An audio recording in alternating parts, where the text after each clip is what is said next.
Hey Furbo Lovers, we're back here again in a little bit of a different setup than we normally are. I brought her into like a back room we have here, and I got some new equipment as well. I have like a gimbal that's gonna be trying to track me now. So if you see any weird movements, we're still trying to figure out the best way of doing this. And so I'll periodically look at this little remote I have to see how well it's doing, but it seems like it's doing pretty good right now.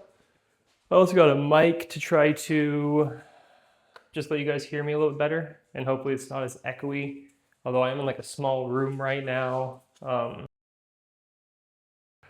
Okay, so today we're gonna get back into training. I didn't really do too much yesterday, so I didn't upload a video. Today we're just gonna continue on with sit, down, flats, or I guess down and flats are the same thing for me, and then we're doing a little bit of targeting as well. We'll try to get her to do like a pose or something in the next day or two. But for right now, we're just going to start with what she knows. So she's not releasing. Maybe she's waiting for me to say okay. But I didn't tell her to do anything, so I don't want to release her from doing nothing. Good girl. Good girl. Okay. All right, now she's in the mood. Good. Okay. I'm just getting a couple pieces at a time.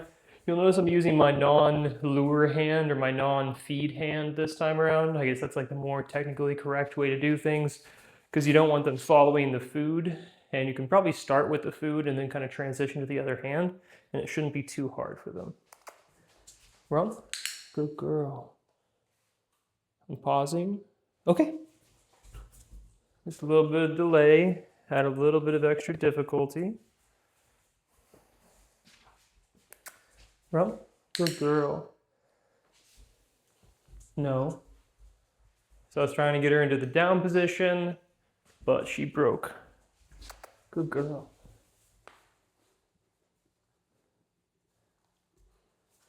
Good girl. Okay. All right, so you notice it's a little bit more difficult when you're using that non-reward hand because she's not following the scent at this point. She's following my hand because she's gotten used to targeting it. Touch. Touch.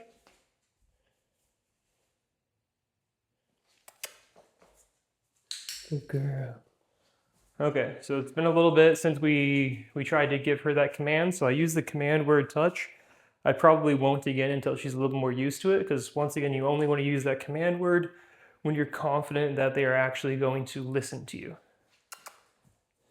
Okay. So she's touching and she's moving away immediately, and because of that, I'm just going to add in that release word really quickly after she touches my hand. Touch. No. So she didn't do it after a couple of seconds, therefore I give her that no reward marker and I remove attention for a little bit. Come here. Touch. Okay. So I use the command word again. I was lucky that time. I just did it out of instinct. Touch. Okay. So I'm a little bit slow with the release word. But as she gets used to it, as she gets used to touching, what I'll do eventually is I'll only reward her if she holds at my hand until I release her, and I'll do that really quickly initially, and then I'll let her fail a couple of times. So maybe she touches my hand, releases immediately. Before I give the release word, I'll say no, I'll ignore her. Rub. Good girl. Okay. Because she does good with the release word when we're going into the sit position. Rub. Okay. So that was a little bit of a brain fart on my side, but it works out. Rub. Okay. You'll notice I'm only giving her a reward once now. I'm not giving her a reward when she completes the command and when I release her. I'm just doing it when I release her, and that's because I've conditioned the secondary reinforcer enough to where she actually like associates the clicker with the reward. Rub. Good girl. Okay. And you can tell she's understanding what I want from her. Rub. Good girl. Waiting a little bit of time. Okay. And it kind of reminds me of what I used to do with my other dog, Bandit. Is like when she sits, she's looking me in the eye and then she's kind of looking away and she's looking me in the eye. And a lot of times with Bandit, I would wait until he looks me in the eye until I release him. And that got a really good habit to where I could say, look at me, and he looks at me in the eyes. Just because I built that association over time. I almost did it unconsciously with Bandit though. Oh, good girl. So she's looking at my hand, looking at me, looking down. So I'll only release her when she looks at me. Okay. And then she builds the association that she's only going to be released from her position when she makes eye contact with me. And that builds that habit inside of her. It's a really good habit, I promise you. I'm gonna try to get it down now. Rump. Good girl. So I click there, I continue on. Good. Okay. So I clicked when she rumped because I told her to rump and she did. And then I lure her into the down position because she's starting to follow the target hand a little bit better. I mark that as well, and then I release her and give her a reward. So it's like a chain of behaviors that I'm rewarding. The click for the rump, it's like you're a third of the way there, the reward. Down position, another third. And then finally I release her and give her a final reward. And that reinforces every behavior along that chain. Rump. Good girl. Flats? No. So there, she got up early. I said plots. I'm trying to introduce the command word because she was doing it a little bit consistently. And that's the main reason why I gave that no reward marker. Hey. Look, my touch is so nice. Come here. Touch. Okay.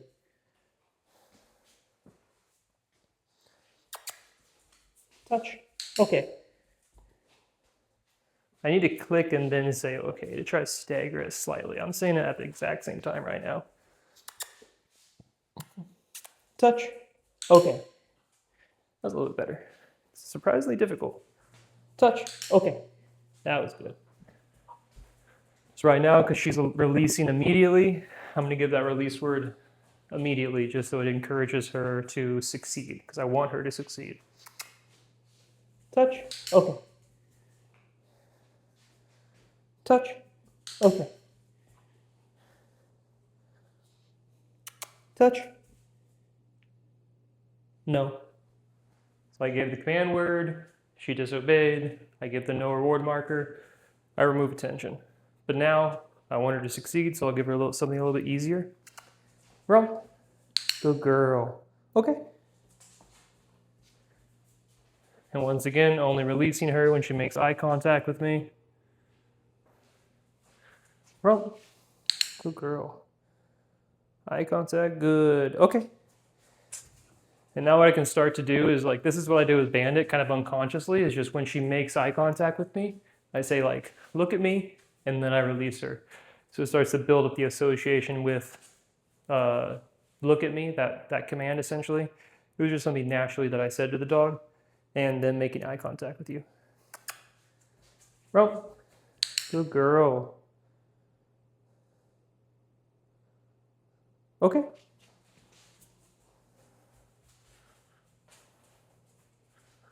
Rump. Good girl. Flats. Good girl. Okay.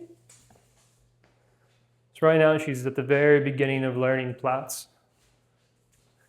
And so when I say the word, it doesn't really do anything for her, but I'm luring her down into position, and then I use the command word. So what I'll do is I'll give her a reward when she gets into the plats position to try to like emphasize, hey, this is a very good thing to do. Good girl. Oh, look at that, she's posing. No.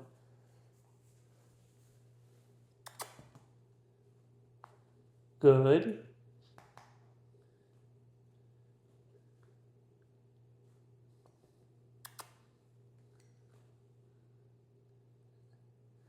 So I'm not doing the no reward or no reward marker because I never gave the command word. So I'm just trying to lure her into position.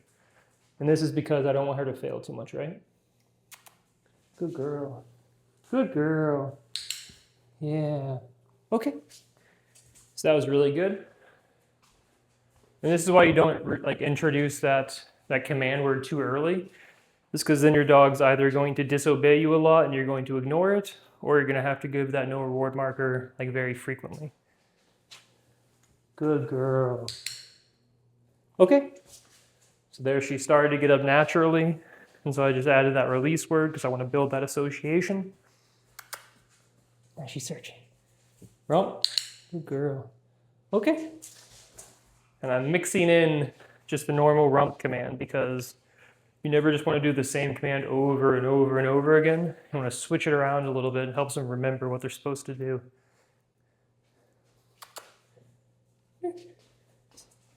Good girl. So you see here, she's like sitting automatically. And that's because I've done sit like, I don't know, 20 times right now.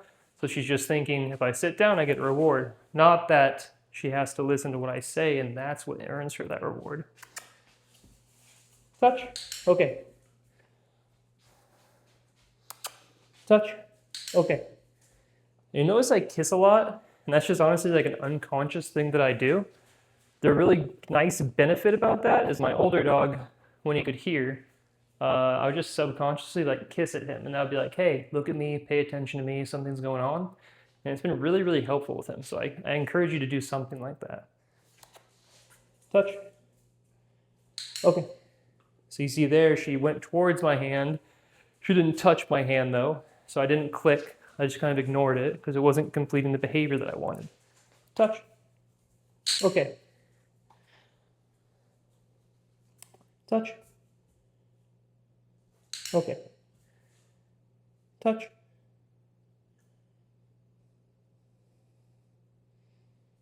Okay. So you see there, like the third or fourth time I did it, she just kind of ignored my hand, and I just waited, and I moved my hand around to try to entice her, because like I want her to succeed, but you have to try to encourage them to succeed. So like maybe moving your hand around, it entices them to come touch it, and then you have the opportunity to mark that behavior and reward them. Touch. Okay.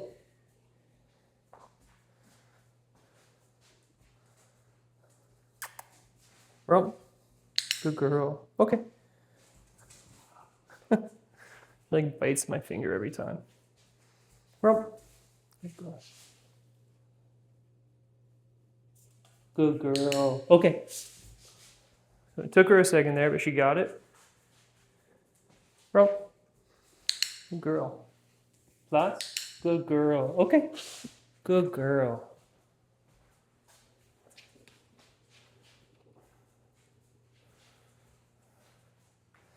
Touch. Okay. It's like a little puzzle for them. And it stimulates their brain too, which is really nice. Touch. Okay. I think with this command, with the touch command, right now she's getting really smart. And that's the downside of Smart Dog. Is she's thinking, if I touch that and I hear a clicker immediately, then I get the reward. So what I'm going to do is I'm not going to click. I'm just going to give the release word to see if I can get her to touch my hand for a little bit longer period of time. Because she's almost using the clicker as a release word right now, right? She's touching my hand. As soon as she hears that clicker, she's going for the food. So I'm going to see if I can break that. Touch. Okay. And you can see there, she went back to it a few times actually. She's like, why isn't this working? Because she's used to this thinking of it as like a button. She presses the button, I give her food. So now I'm trying to extend that behavior. Touch.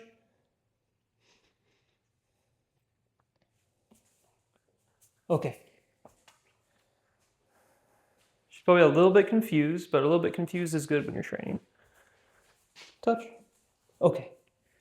And you can see it's causing her to hold on to my hand for a split second longer. And that's all I need. As long as I can get her to improve, even if it's by 1/10 of a second, if I can get her to touch my hand for 1/10 of a second longer before I give that release word, that's a win. We're going in the right direction. Touch. Okay. So I'm just trying to build it into her brain that like the touch command isn't just touching my hand. She has to remain there until I give the release word. Touch. Okay. just a split second longer. And it's going to be a little bit messy, right? It's not perfect, but I think I'm doing a pretty good job in building that association with her that she has to remain there for at least a couple of seconds before I give that release word. Touch. Okay.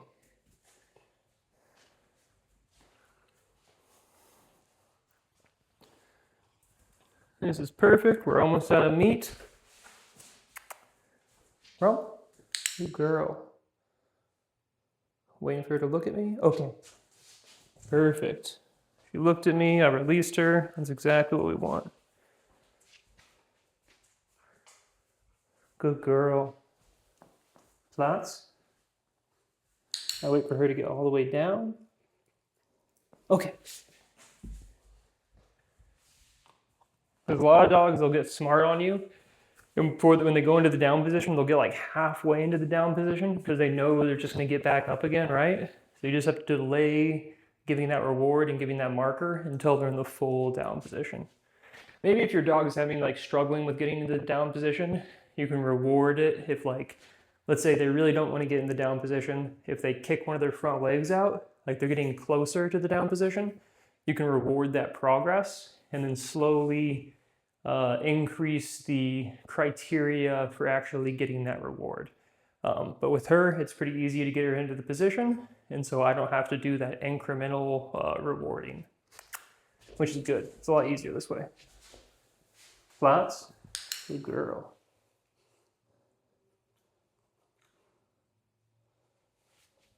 So here I'm going to try to get her to look at me.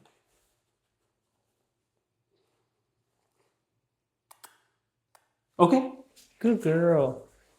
It's a little bit more difficult in the Platts position because I have to keep my hand down there. I don't want her to get up early.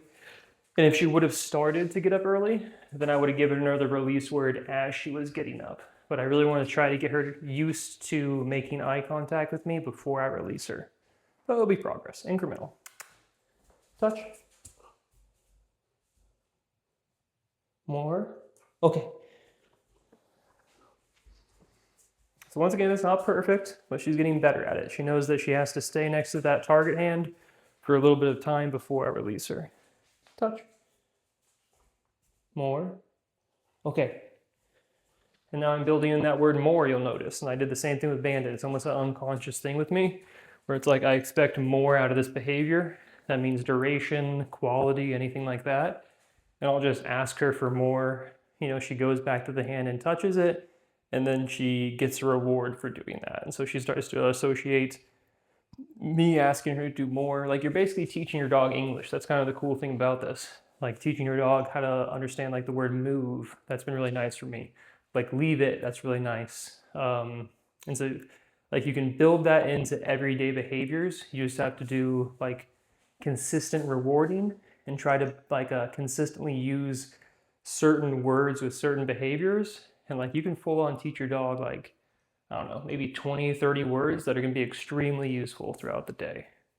So I think that'll conclude today's video. I think this is day 4 or 5. She's doing really good. If you guys have any questions, comments, concerns, then like leave them below. Please like and subscribe. We're trying to like build a community that we can have little discussions on. I think I have pretty good expertise in this area. I was a dog trainer for a long time. So like and subscribe, comment below, and have a good day.